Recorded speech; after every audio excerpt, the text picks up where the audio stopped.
I'd like to call this meeting to order. Please stand for the Pledge of Allegiance. I pledge allegiance to the flag of the United States of America and to the republic for which it stands, one nation, under God, indivisible, with liberty and justice for all.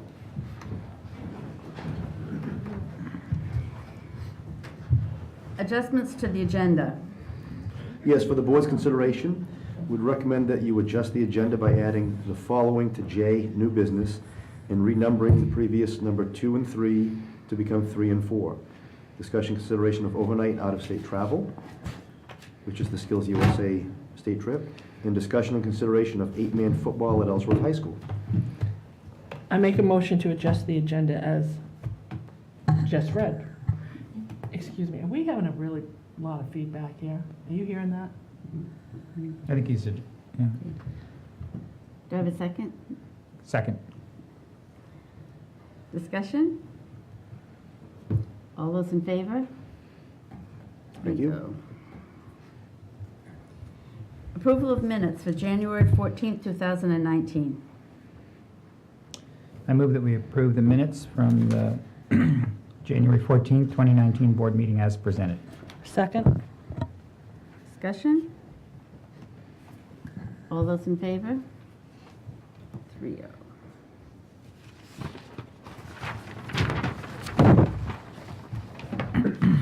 Approval of the minutes of the January 22nd, 2019 special board meeting. I move that we approve the minutes of the January 2nd, 2019 special board meeting as presented. Second. Discussion? All those in favor? 3-0. Communications and correspondence. I do have a number of letters of retirement and resignation that I will address with the board during my report. Thank you.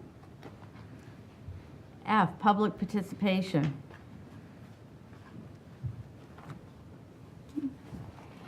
G, administrator reports.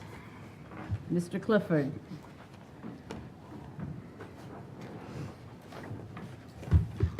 Good evening. You have my reports. First, talk about the accreditation process, which is new. The New England Association of Schools and Colleges, and they just started a new process, and this is what it looks like. So in 2021, that is when we're supposed to have our official visit. Now what they do, 2 years before that visit, they send a group of 3, and you do your self-study at that point, give it to them, they come back and give you feedback, and then it's kind of like they give you 2 years to improve, so when that big visit comes, everything's in place. And we found out about this in late September, early October, and so we put everything in place, and we have our committees together and our steering committee, and we're doing our self-study right now. And so it's a lot of work, it's good work, and there are 5 different standards that I listed for you that we're working on. But so far, so good, and we're looking forward to that feedback in May. The winter season for sports, so playoffs are here. Our boys are playing right now against Winslow in our gym. Our girls are playing at 7 o'clock. Cheering state championship, our girls finished in 2nd place for the state. They won the regional 2 weeks ago, beat Herman by a little over a point. And this time Herman beat us by a little over 3 points. So it was really close. It was a great day, and our kids did an unbelievable job. It was really kind of like one slip. And I was going to have them come tonight, but they're cheering at our basketball game, so I'll have them come in March to celebrate their championship. Wrestling went very well on Saturday. Indoor track, our boys were PVC champions. And swimming, our boys were PVC champions. So it was a fun weekend and a good weekend for athletics. Vacation standards recovery, we will have again next week. And I know some teams, some on the junior senior team, we called in a bunch of seniors today to help them sign up for those sessions and get some assessments done, and so they can have a great third quarter. And lastly, we just completed our 8th grade visits. We visited 10 schools in the last 2 weeks, and not only are Ellsworth Middle School numbers high, they're higher in the neighboring schools too. So we're really excited. Preliminary numbers are, we're probably going to have a class of at least 150 students, maybe a minimum of 155, and it could go more than that. What's So this we're year's, what's this year's freshman? 122. We have Wow. 61 on each team. So we'll have about 30 more bodies possibly, and looking forward to that. And yeah, so freshman team knows about them, and we're adjusting our master schedule already. Instead of having 4 sections of freshmen, they're going to have 5 sections to get all the kids in and to keep the enrollment numbers down per class. And yeah, we're getting ready for them. Our open house is March 14th, and that's a big night for us. And we usually have around between 250 and 300 people there. So we're looking forward to that and getting ready for that. Any questions on anything? Thank you. Thank you. Ms. Gavinelli?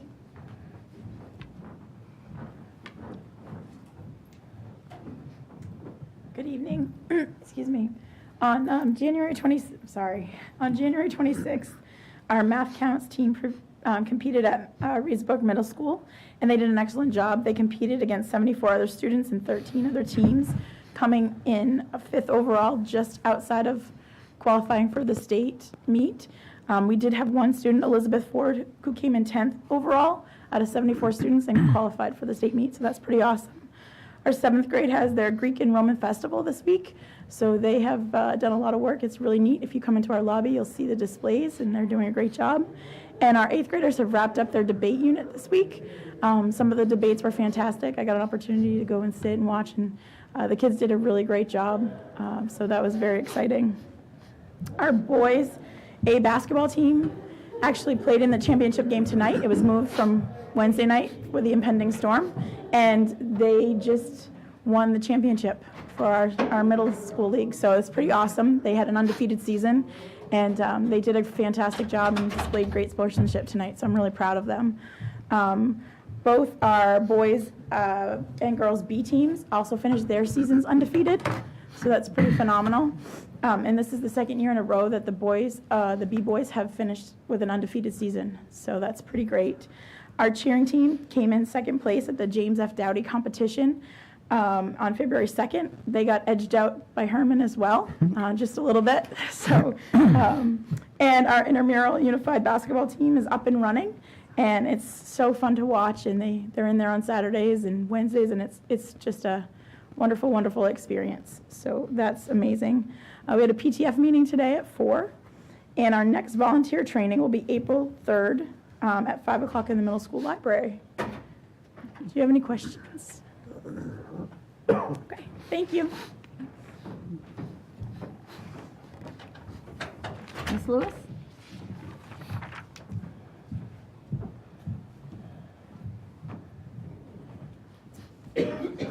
Yes, everybody's talked about all the sports in their areas, and I would like to tell you that the little kids are not running up and down the hallway anymore, but we are training them as a feeder school for everything else going on. They do dribble lunch boxes coming in and out of the cafeteria, as well as some of the stuff off their trays. So, we're working on that kind of thing, but they're just as cute as they can be. We've had a few students move in.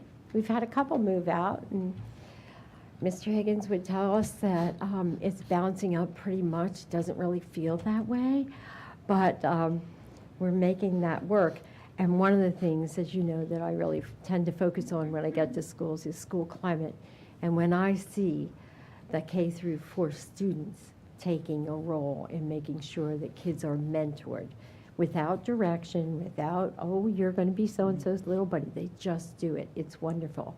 And because I do the breakfast duty in the morning, I get to see that at its finest. They're either half awake or already racing, and I need to slow that down. And yet they do pretty much take time to help one another. And we had a little girl from England who came, and she just stood there with her tray. And she looked at me and she said, I have no idea what to do, in that wonderful accent. And one of the other kids said, well, I can help you, takes the tray and helps her all the way through. That's the kind of thing that I love to see in a school, where kids are showing kids, we're a good place to be. You're welcome here, you're invited here, and by the way, you belong.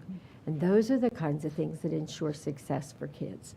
So when you couple that with the curriculum, and I know Rachel's going to talk a little bit about that tonight, but when you couple that with the curriculum and the quality of instruction that's going on, it's absolutely marvelous.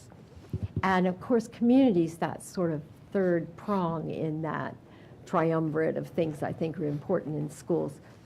And at the first grade community sing last week, it was so heartwarming. And I don't know how Francis Kellogg does it. Oh, my word. There were almost 100 kids up on those risers. Only one managed to sort of fall off. And then he looked up and said, I'm sorry. But it felt good to him while he was doing it. He did have a little cape kind of thing going for him. But it was amazing. And, you know, I did a little introduction, although Frances does such an amazing job all on her own. And I said, this is not just a show.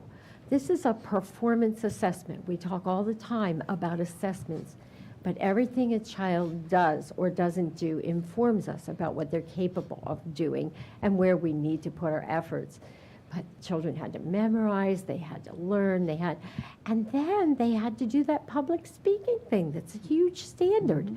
I said, so it's not just a show, it's a performance assessment. And when we're talking about assessments, please know you're an important part as family members and community members in helping us to inform instruction about what comes next. But it was so much fun, I could hardly stand it. And by the way, there were a lot, I mean, you know, when you've worked in a few schools, there were a lot of parents and grandparents that I had had in school someplace, and none, I mean, this is the first time I've been in Ellsworth, so I didn't have them in Ellsworth. So you had a great conglomerate of people, because I would say we had 350 people at least in that cafeteria. We were a little worried about the fire. And I said, no, we're under that number. We're under that number. But those people all came from other towns, and to a person when they spoke to me about how wonderful the Ellsworth School was for their child. It was just really heartwarming. And having said heart, I wanted to share something. Dave Norwood, as you know, has done what was formerly called Jump Rope for Heart. And he was telling me what was happening, and I said, oh, Dave, put that in writing. I want to read it at the board meeting tonight. And so this is from Dave Norwood. In this year's Kids Heart Challenge, formerly called Jump Rope for Heart, information letter to parents, I requested that families nominate a heart hero. A heart hero is someone close to the family that has suffered from heart disease or stroke that would be willing to come in and speak with our students on Kids Heart Challenge Day about how their condition has affected them. I was so pleased to receive two very thoughtful responses. One from a second grade student whose papa has recently suffered a heart attack resulting in surgery. Papa is coming in to speak to students on Thursday about the changes he made to his lifestyle to help strengthen his heart. That's pretty amazing. Another response came in from a brother, 4th grade, and a sister, 2nd grade. Their uncle received one of the first heart pumps in Pennsylvania and is currently on the wait list for a heart transplant. Because he cannot be here to speak, his niece and nephew are making a poster display to share with students on Kids Heart Challenge Day. When we talk about taking learning into applied life, this is what it's all about. And Dave does lots of things to work with our kids. He does more than phys ed. He's not just someone who promotes a content area. He's someone who promotes lifelong learning and lifelong activity. And I think in every way we thank the people like him who are doing that kind of work. So I just wanted to share that with you tonight. Thank you. Thank you. Ms. Sargent?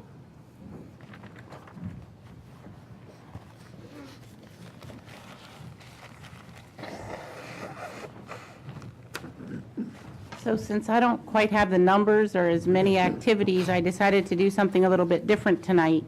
We're working at, I don't know if you know, but I'm the president of the Maine Adult Ed Association. And so I'm working both at the state and local level to promote adult education.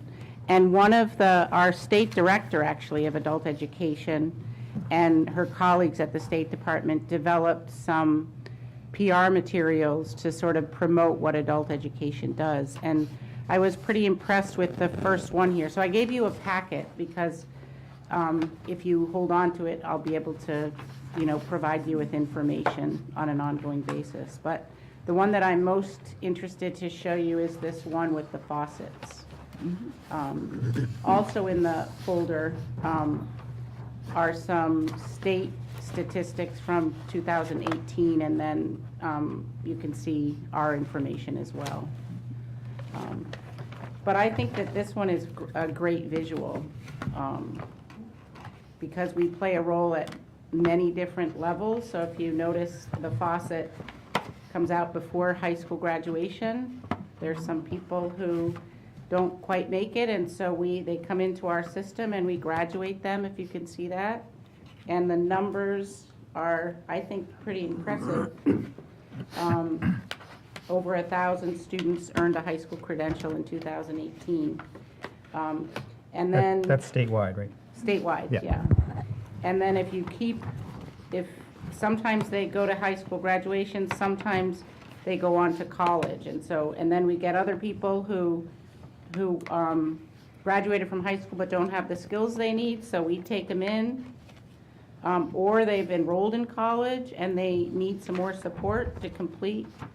And so anyway, I just think this is a great visual. So, more than 1,100 people in Maine participated in college transitions, which helps people who are graduated from college, graduated from high school, to have the skills necessary to enroll in college. And now that grant that we have, College and Career Readiness is the new name for it, allows us to work with students who weren't successful in college, and we can work with them so that they can persist in college. And then, of course, a big part of what we also do is prepare people for the workforce who aren't interested in a full college program.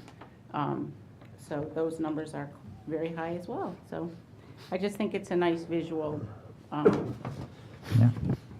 to share. Do you have any questions about it?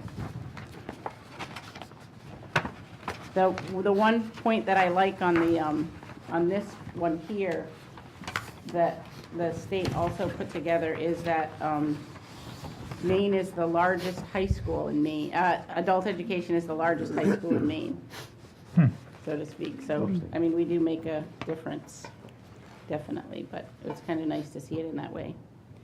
If you don't have any questions, I'll wrap it up. Thank you. Thank Thanks. you. Thank you. Coleman Ramos? Good evening. We have several updates. One is that during our reading review last year, it was determined that a unified vertically aligned phonics and spelling program in grades K through 3 would really support the teachers and our students best in providing foundational reading instruction. Teachers working last summer determined that the program developed by Fountas and Pinnell and aligned with the Fountas and Pinnell Reading Benchmark Assessment would best meet our needs. The materials for this program have been purchased and have been assembled for our teachers, and on March 15th, we will welcome trainers from Heinemann, the parent company, as they provide 6 hours of professional development to support our teachers in rolling out the program. We thought that having a person here with the teachers so they could ask questions and also personalize the training to our teachers' experience would be most beneficial for our teachers. And by providing the training in March, teachers will have time to explore the program, pilot little pieces of it with their students this year, and to begin fully using it in the fall of 2019. On January 24th, 6 elementary and middle level teacher leaders, our instructional coach and I attended an assessment literacy workshop in Brewer. This workshop was offered by the DOE and provided sessions in science, math, and literacy. These sessions provided support to educators in examining Empower, ELA and math, and the MEA science assessment data. That's the state test that that our students in grades 3 through 8 and 11th grade take. And the workshop connected the data with our local assessment information as well, our NWEA, and identified high-impact instructional strategies that really foster student engagement and achieve the learning standards. The availability now of released items was very helpful. In the last year, when they rolled out the MEA, the new MEA, because let's see, over the last 4 years, there's been 3 different tests. This is the first year in quite a while that we're having the same test 2 years in a row. So this year, now that they've rolled it out and had some time, they were able to provide us with released items, which gives a sense of what is being offered to our students, that teachers can look at and kind of understand the way that the test offers questions. And so the availability of the released items and the sample state assessment items, coupled with our local assessment information, allowed our teachers to dig more deeply into what instructional practices are really benefiting our student learning, as well as where adjustments could be made to result in greater positive impact. I was really pleased to be there as I had a slightly different perspective and was able to use the information to see how our curriculum and our standards align with the expectations and where we might make adjustments. An example of that is where we're looking at our writing. In the past, we have had certain types of writing emphasized in each grade, and now by being able to look at the released items of the MEA, we can see which types of writing are emphasized in each grade and make sure that our focus for each of the classrooms helps students feel successful. Our teachers learned a lot at this workshop, and they said that they felt that it was extremely useful, which is not always the case, so we were really pleased. We'll be meeting to develop presentations for the rest of the faculty so that the teachers can share the information. I'd like to thank Laura Johns, Amanda Violette, Kent McLaughlin, Lisa Backman, Jeannie Kell, and Rochelle Brown for their willingness to participate in the work. It takes extra effort for them to leave subplans and decide that they are going to be leaders in this area. And we're really grateful because they're excellent teachers who are really dedicated to doing the work and hearing what the workshop had to say.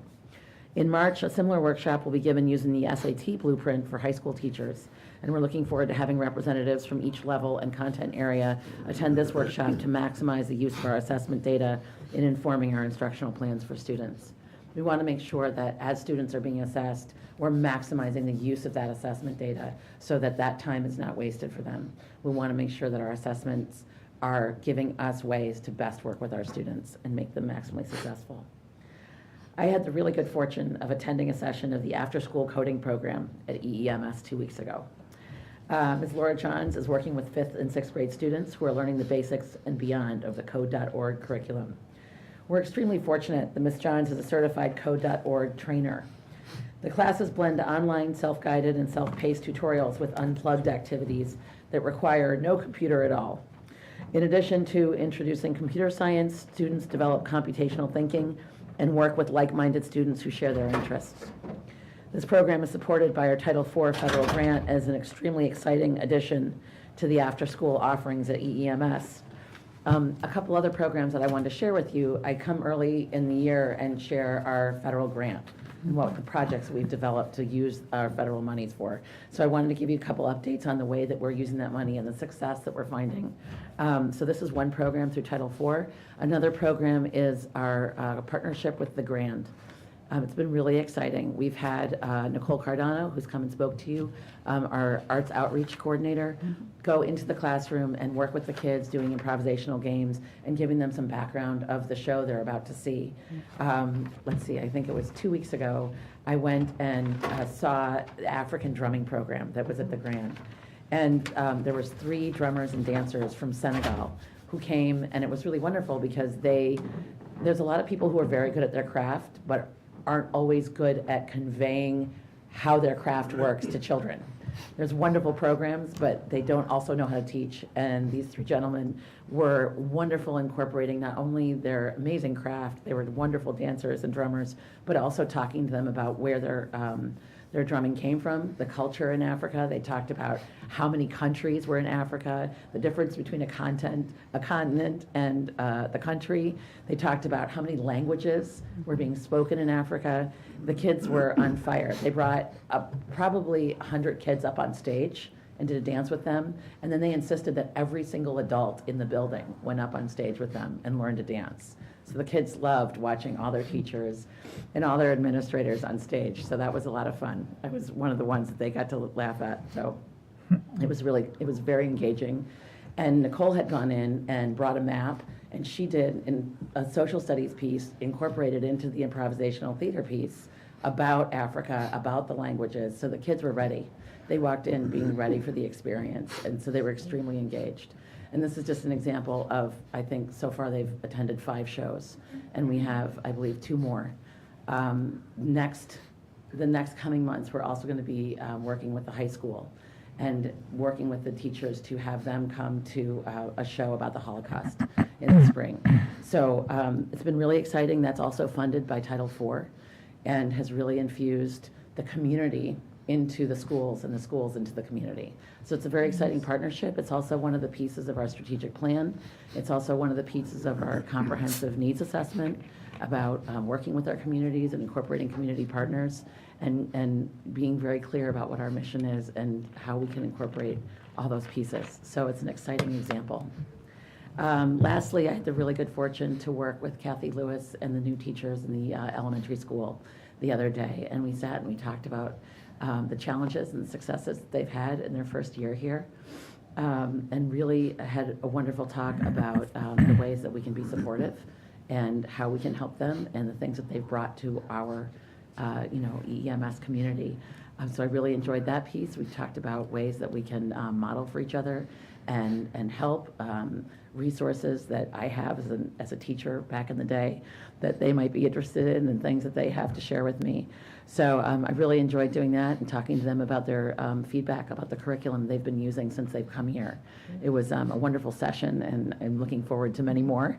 But I really need to congratulate them because they, first year teaching is a trial by fire, and they have done a really phenomenal job, and we're very lucky to have them here.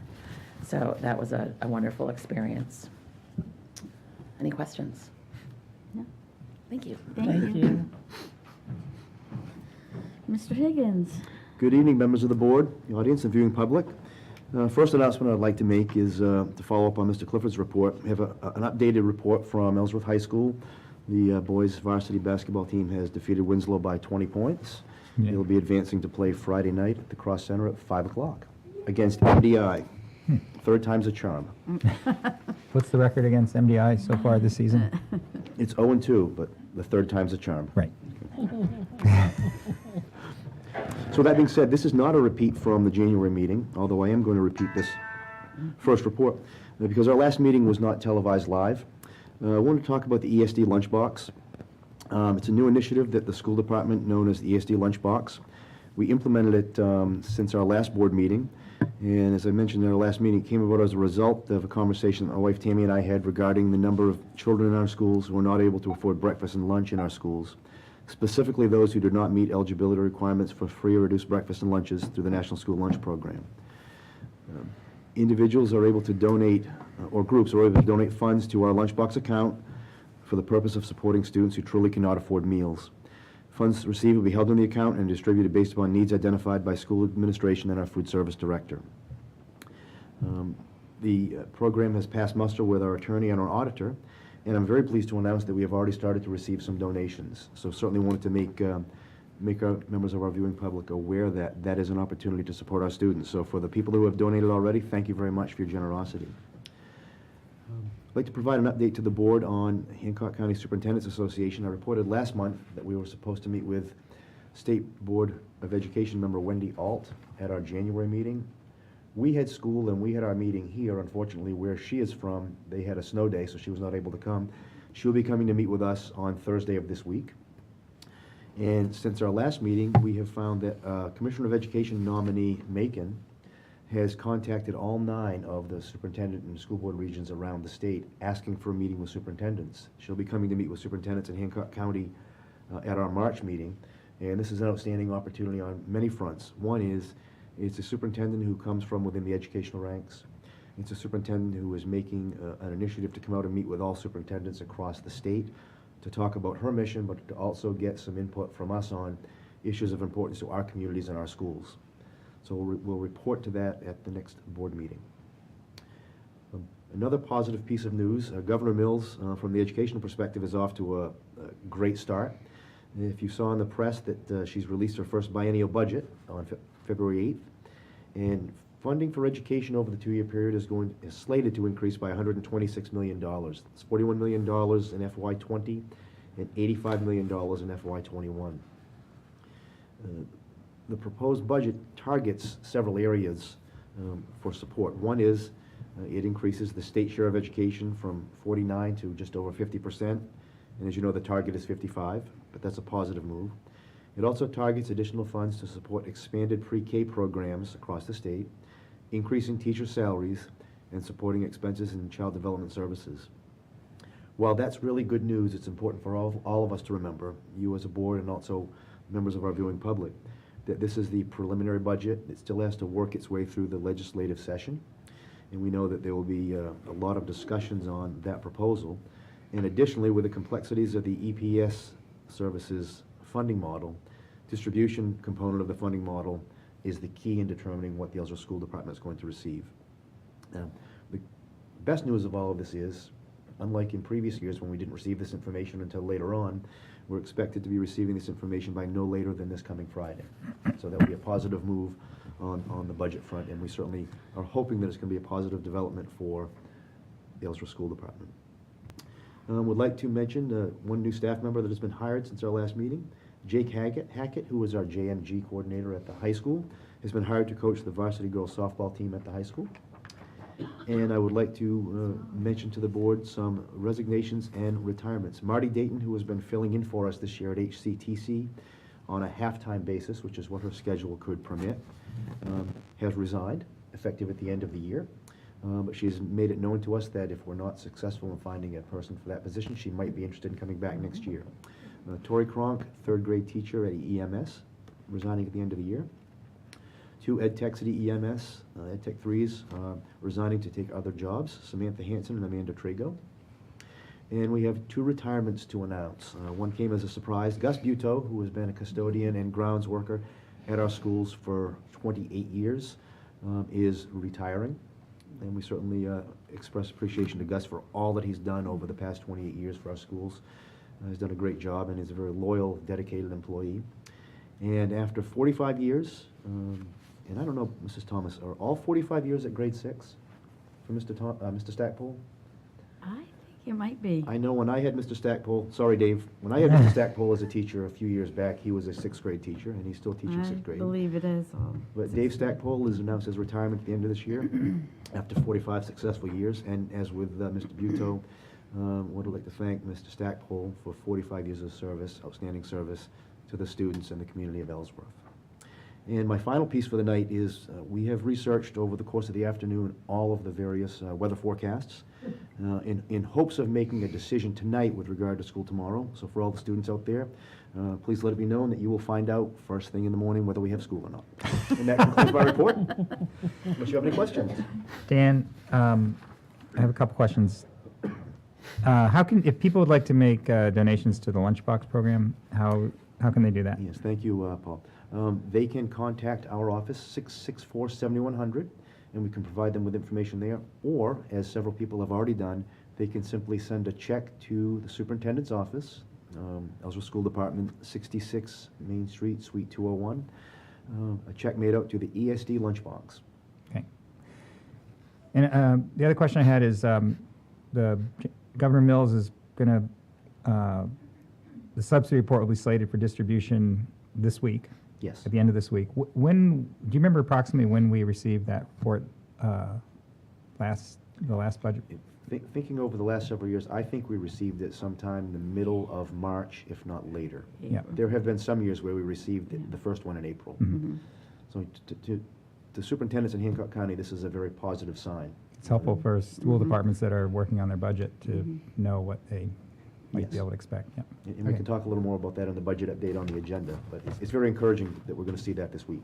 Yes. Thank you. Thank you. Committee reports. Nothing to report from personnel? Personnel? Any Policy committee has had no need to meet at this time. Okay. I meet monthly with the Hancock County Technical Center Advisory Board. Right now, we're working to decide programming for next year, what we're going to keep, and if there's anything that we might expand upon. So some of those decisions will probably be made Thursday morning at this week's meeting. And we've been also working with the Ellsworth Business Developmental Council on discussing the needs of the community as far as workforce and what we as a school can do to help. So, and those meetings continue monthly. So, And I would also add, if I may, Mrs. Thomas, with regard to policy, we will have a need to meet. A couple of policies that we'd like to bring forth to that committee's attention, so we'll be sending dates out over the next couple of weeks, probably after the February break. And Facilities Transportation will be asked to come and meet to talk specifically about the pending purchase of the propane-powered school bus that we received grant funding for. So those two committees will become active soon, as will the Finance Committee. Then we can talk about that in the budget update. okay. Item I, old business. I don't believe we have any. And new business, staff presentation. We do not have one this evening. Okay. And discussion and consideration of overnight out-of-state travel. And this is actually just an overnight travel. This is not out of state, but that's the typical line item that we put on the agenda. This is for the annual Skills USA state competition, which will be coming up in a couple of weeks. Mrs. Bowles included in her written report a list of the students who will be eligible to compete. This is a formality for the board in past years is to support this trip, but the recommendation is that you would support the overnight trip to Skills USA as presented. Got a lot of students here on this list. Yes. Yeah. Mm-hmm. I make a move that we approve the overnight trip in-state as presented. Second. Discussion? My only, this bit of discussion is that I hope people that are available have the opportunity, take the opportunity to go up and watch the competition. It is probably one of the most positive pieces that comes out of the vocational school. I went one year and then convinced my husband to go the next year, and he has already said, we're not going to be away this year, we need to go up and watch. It is just phenomenal. And where can they go to watch it? Okay. Where can they go to watch it? Oh, where can they go? Part of it takes place at UTC, and the other part takes place at EMCC. So there are buses that run between the two buildings, so if there's parking, if you can find a parking space, which is limited, you can actually hop on a bus to go to the other venue. And Amy Bowles is very good about letting you know where the competitions are that you can watch, because some of them are closed competitions, and some are, you can sit and watch the whole thing, such as plumbing, electrical, construction, fire safety. It's just an absolutely amazing event. So, Would you do out the acronyms for people? oh, Everyone may know. United Technology Center and Eastern Maine Community College. And these are both in Bangor, so Right. fairly close by. Oh, And On the Hogan Road. Hogan Yeah. Road, okay. I wanna and say when Mount does this when do these competitions take place? March. March. Have it in a report? It should be. Let's see. It should be. Just has the nominees here. Okay. But I believe it's the It's the date- first it's Friday in March. It's the date of our in-service here, which is March 15th. March 15th. Okay. Friday the 15th. Okay. great. And I'm sure there'll be more on Facebook about it and probably a little blurb someplace else. So is it Thursday and Friday? It's an overnight? They go Thursday for opening ceremony, which they had one year at Husson. I don't know where they have it now. And then they start off at 6:30 in the morning. So we keep them there overnight, and then they start their competitions really early in the morning. So, and then they have closing ceremonies also. And I would agree with Mrs. Thomas. It's an outstanding event. It's really fantastic. If you've never seen it before, I would encourage you go. So we need to vote. Yes. So we have a motion and A second. a second. So further discussion? All those in favor? Discussion and consideration of an 8-man football at Ellsworth High School. I'd ask Mr. Clifford to come up, and as Mr. Clifford's making his way up, you may have seen reported in the local media that this decision's already been made. I can assure you that it hasn't been made yet. So Mr. Clifford's here to talk a little bit about it. I know he's provided some information in the packet, and turn it over to So a him. little bit about the process. So going into this year, we entered this season with about 26 football players, and ended this season with 20, and 10 of them being 20 healthy bodies, I should say, and 10 of them being seniors. In the 8th grade youth football right now, we have 6 8th graders that play. So if you do the math, that means 16 students for next year, 16 athletes. And you always have some kids that never played football before that show up, and that's a possibility. And you also have some 8th graders that have played in the past and decide not to play high school football. So numbers are a little bit of an issue for this coming year. And so if you look at the bottom, so it was just all the people that were involved in looking at this data and trying to make a good decision. So it was the Ellsworth High School AD, the Sumner AD, myself, the Sumner principal, the EHS football coaching staff, and Dwayne Crawford is our head coach, and he's also on the board for the youth football program. And so he went down and checked with the football board and the youth football coaches, and just talked about the dilemma and what the best possibility is. I'm on the MPA football committee, and this is an issue in a lot of communities right now in Maine. And this next year is the first year that the committee developed an 8-man football division, and it's to save football in communities that have really small numbers, and we're being one of them. One of the things that I really like about this is it doesn't have to be long-term. It could be for 1 year.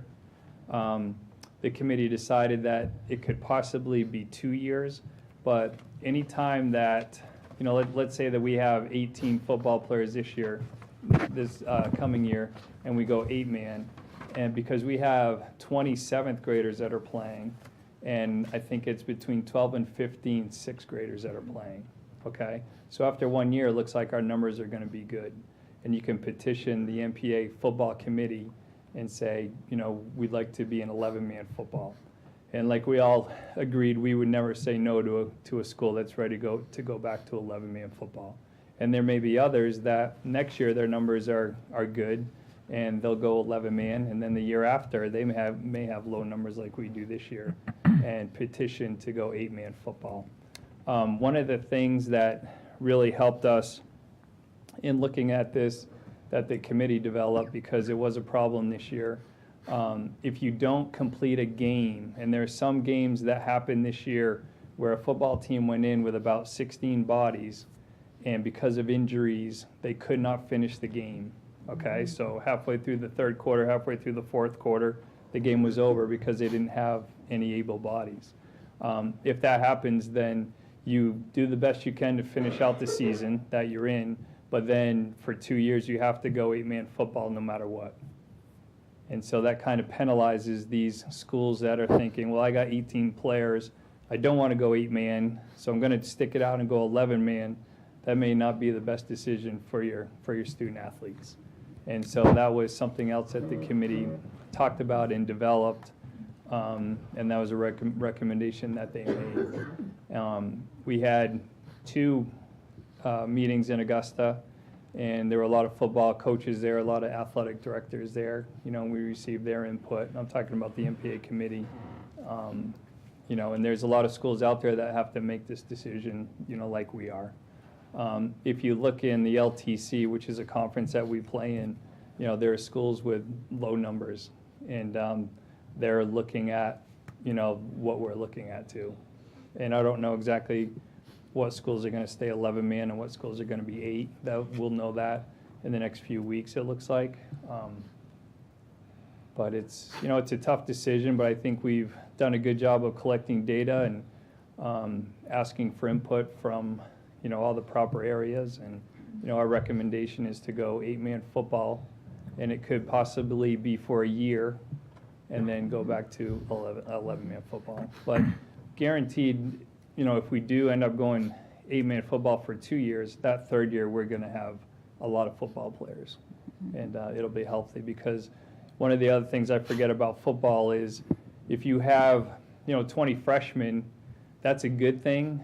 But 20 freshmen, you know, a freshman might be 75 pounds, and now you're asking them to tackle, you know, a senior who's 19, you know, and they're 210 pounds, you know, and that's, you got to watch out for injuries.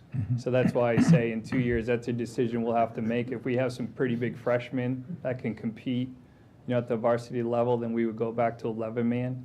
If we don't, you know, then we wait another year until they develop and get stronger and mature and can play with, you know, 18, 19-year-olds. Dan, I have a question. What, realizing that you don't know which teams will go 8 or 11, what would be your idea about travel? Is this going to greatly affect the distances that our teams would have to travel? It could, because the schools that have come out and said they're definitely going 8-man right now are schools from the south. So they're all below Augusta.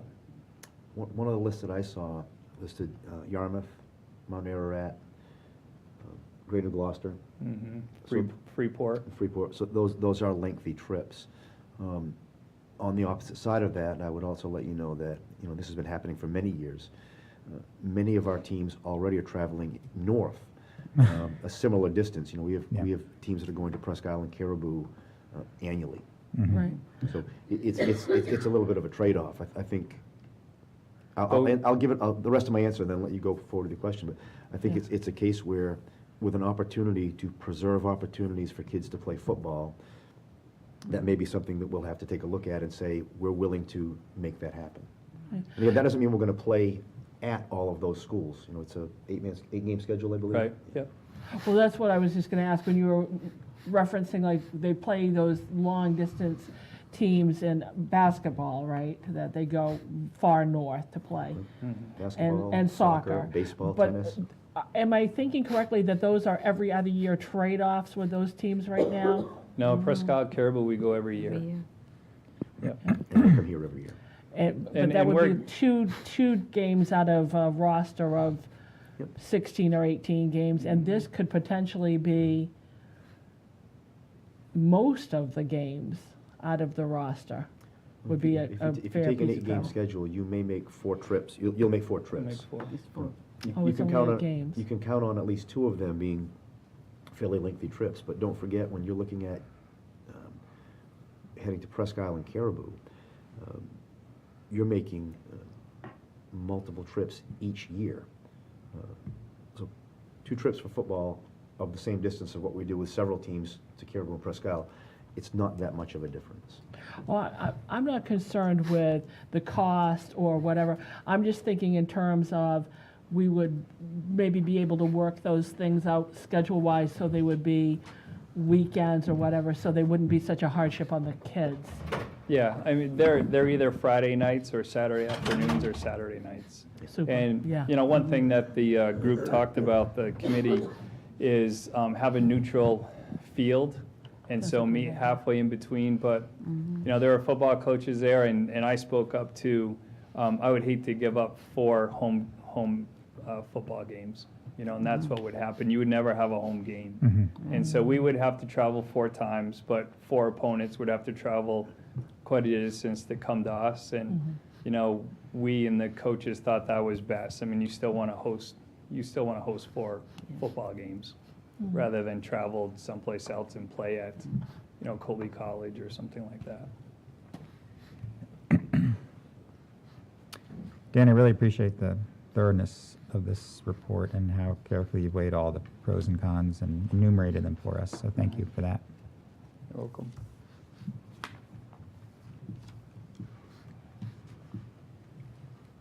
So, Mr. Clifford, just to clarify so the board can take whatever action they're going to, we're talking about making a recommendation to do 8-man football for the 2019 season Mm-hmm. and then reevaluate at the end of that season? Exactly. Okay. Right. Are we ready for a motion? If the board is, yeah. Okay. I make a motion to approve the 8-man football program for the 2019 season. I second that. Discussion? All those in favor? Thank you. Four. Thank you. Thank you. Thank you. Thank you, Dean. Budget update. It'll be a quick one. You've already heard the revenue side of it, and that will be good news. On the expenditure side, we've had meetings with all of our administrators and department heads, and they've done a great job putting their budgets together, very thoughtful. We're at a point where we are just about ready with a final first draft of the expenditure side, which is meaning we will be asking our finance committee, which I believe is Mrs. Thomas and Mr. Hudson, possibly in over school vacation week, if the two of you are available, to get a first look at that. Okay. And then we'll start having the department heads and administrators come meet with you. Okay. That's it. That's it? Okay.